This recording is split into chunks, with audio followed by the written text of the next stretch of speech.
不好，中国人会给电车下咒了。最近有位中国姑娘在海外打到了一台比亚迪网约车，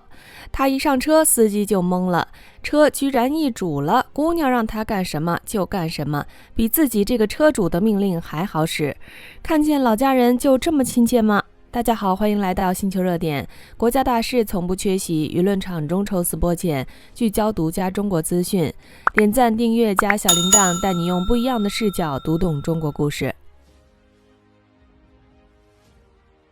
你敢信吗？在阿塞拜疆打网约车，居然能打到比亚迪。最近一位中国姑娘在阿塞拜疆旅游，可她压根不会当地语言，平时沟通全靠手机翻译。一旦网络不给力，翻译刷不出来，就只能靠手势比划，交流处处碰壁。那天她打算从酒店去郊外景点，于是用当地打车软件叫了一台车，车门一拉，屁股刚坐到后座上，余光扫过中控，直接震惊，这车标不就是比亚迪吗？跑到千里之外的阿塞拜疆，一头扎进一台自家造的车里，这感觉属实有点微妙。和司机师傅简单聊了几句英语后，姑娘确认了这车就是从中国出口过来的。恰好当天是大太阳，车厢闷得人浑身难受，她想把空调开大降温，可翻译软件反复加载，怎么都调不出合适的句子。前排司机看着她不停地戳手机屏幕，只能靠猜揣摩她的需求。就在僵持之际，她的脑子里突然蹦出了一个脑洞，这套漂洋过海的车机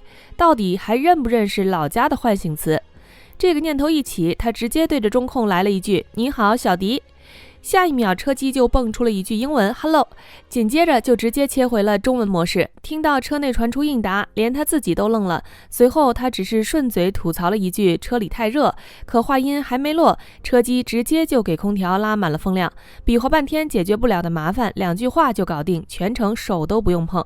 呼呼的冷风吹在司机脸上，给司机师傅都看呆了。这位司机师傅压根听不懂中文，在他的视角里，就是后排乘客对着空气叨叨了2句，然后车子就自己把空调给调了。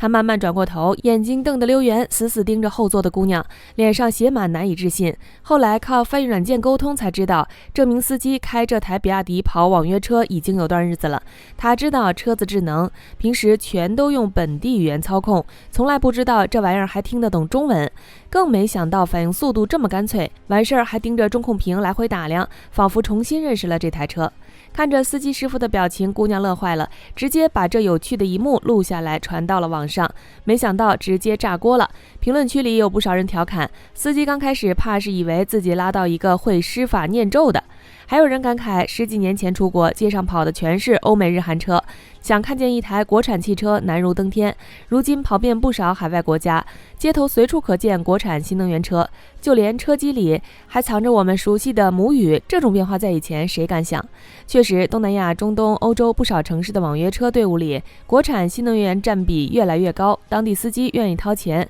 买来跑活，图的是什么？续航靠谱，维修保养花钱少，智能配置够用，跟燃油车一比，每天跑下来能省一大笔开销，实实在在的落到了自己口袋。以前到处都在说国货崛起，不少人总觉得这就是句喊出来的口号。可当你走到国外街头，看着普通本地人靠着中国车养家糊口，在异国的车厢里听见熟悉的母语，才能明白这份底气不是吹出来的。当然，阿塞拜疆的这桩趣事并不是比亚迪在海外上演的唯一名场面，网上还流传过不少游客的真实经历。不少出过国的人偶然坐上出口版比亚迪，总忍不住随口喊一句你好小迪，碰碰运气，时不时就能收获意想不到的反馈。有旅居中亚的博主分享过一段经历，他在塔吉克斯坦街头拦一辆出租车，上车才发现这是一台比亚迪 E2， 当地满大街都跑着同款，专门用来拉活挣钱。他闲着没事儿，对着中控屏试了一遍中文唤醒，车机照样应声启动。前排本地司机压根听不懂普通话，就看见乘客嘴一张，车窗导航轮番自动执行指令。那司机一开始还以为车子出了故障，反复重启中控大屏，折腾半天才搞明白原来是中文指令触发了系统。更有意思的是，网上还能刷到外国车主对着车机磕磕绊绊模仿中文发音，捏着嗓子努力念你好，小迪。口音跑偏10万8千里，反复试好多遍，就为体验一把这套神奇的语音功能。这些段子看着搞笑，背后是千千万万海外普通从业者实打实靠比亚迪讨生活。巴西有位网约车司机，当初顶着身边一堆人的反对，把自己全部积蓄砸进一台比亚迪海豚。那会儿中国电动车在当地还属于小众玩意儿，不少本地人私下议论，中国车看着便宜，怕是扛不住高强度的营运。结果这台车硬生生跑了2年多，里程直接冲破22万公里，电池3电系统没闹出什么大毛病。这位司机干脆自己开启短视频账号，专门记录这台高里程电车的日常，用实打实的跑活数据打消当地同行心里的顾虑。还有澳洲黄金海岸的一位网约车老哥，之前一直开省油的丰田凯美瑞跑平台，换成比亚迪元 Plus 海外版之后，账本直接焕然一新。同样跑网约车接单，过去每个季度油费就要花掉一大笔，换成电车，电费直接压缩到原先的1/5，保养开销也低很多。跑满20多个月，车子里程突破15万公里，算下来光是能源开销就省下足够再入手一台二手车的钱。这也是看得见摸得着的收益，让当地一大批营运司机纷纷抛弃传统油车，转头选择国产新能源。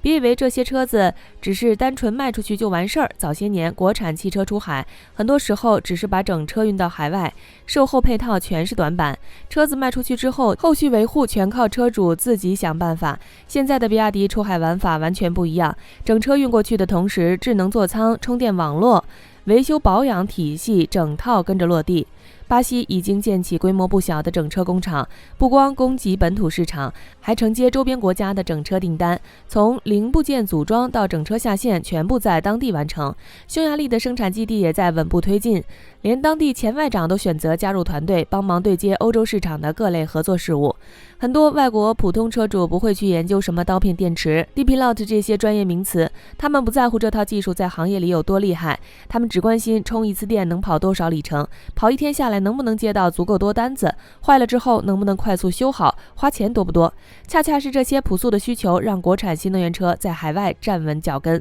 不少地方的网约车公司大批量采购比亚迪，一买就是几百台，车队跑在城市大街小巷，比起铺天盖地的广告，普通人日复一日的使用才是最有说服力的宣传。当然，出海路上也不是一路顺风顺水。刚进入部分海外市场的时候，质疑声从来没有断过。有人觉得中国制造只能拼低价，续航虚标，耐用性比不上欧美老牌车企。还有当地服务商不熟悉国产电车的维修逻辑，早期维修找配件都要耗费不少时间。面对这些声音，比亚迪没有一味靠口号辩解，而是把车子扔到真实营运场景里面去历练。网约车天天高强度行驶，日晒雨淋，高频次充电，最能检验一台电车真实实力。一台又一台车子跑出10几20万公里，故障率维持在可控水平，同行的偏见自然一点点被磨掉。网上总爱拿阿塞拜疆司机关闭语音唤醒这件事儿开玩笑，说老外被中文咒语搞怕了。仔细想想，这恰恰很真实。本地化适配这件事儿本身就很难做到十全十美。出口车型优先保障当地主流语言使用体验，底层语音包保留中文属于无心插柳，并不是专门为中国游客设计的彩蛋。也正是这种意料之外的小插曲，才催生这么多网络热梗。我们看这些海外故事，没必要过度拔高，吹成多么宏大的文化输出。一台车说到底就是交通工具，但不可否认，当越来越多普通人愿意掏钱，把养家糊口的生计寄托在中国制造的产品上，这份认可就已经足够珍贵了。放在10几年前，国人出国旅游，看见一台合资海外车型，都忍不住多看2眼。现在局面彻底反转，不少国人走出国门，反倒能在异国他乡遇见熟悉的国产品牌。坐在海外的比亚迪车里，随口喊一句你好小迪，得到中文回应，这种触动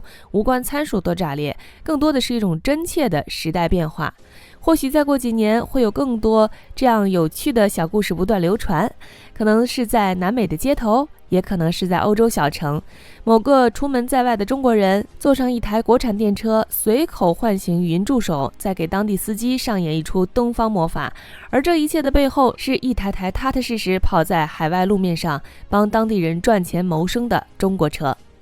好了，今天的内容到这里就结束了。如果你喜欢小编的影片，还请大家多多点赞转发，让更多的人一起见证中国进步。关注我的频道，这样既能回顾往期视频，又不会错过之后的精彩内容。那我们下期节目不见不散。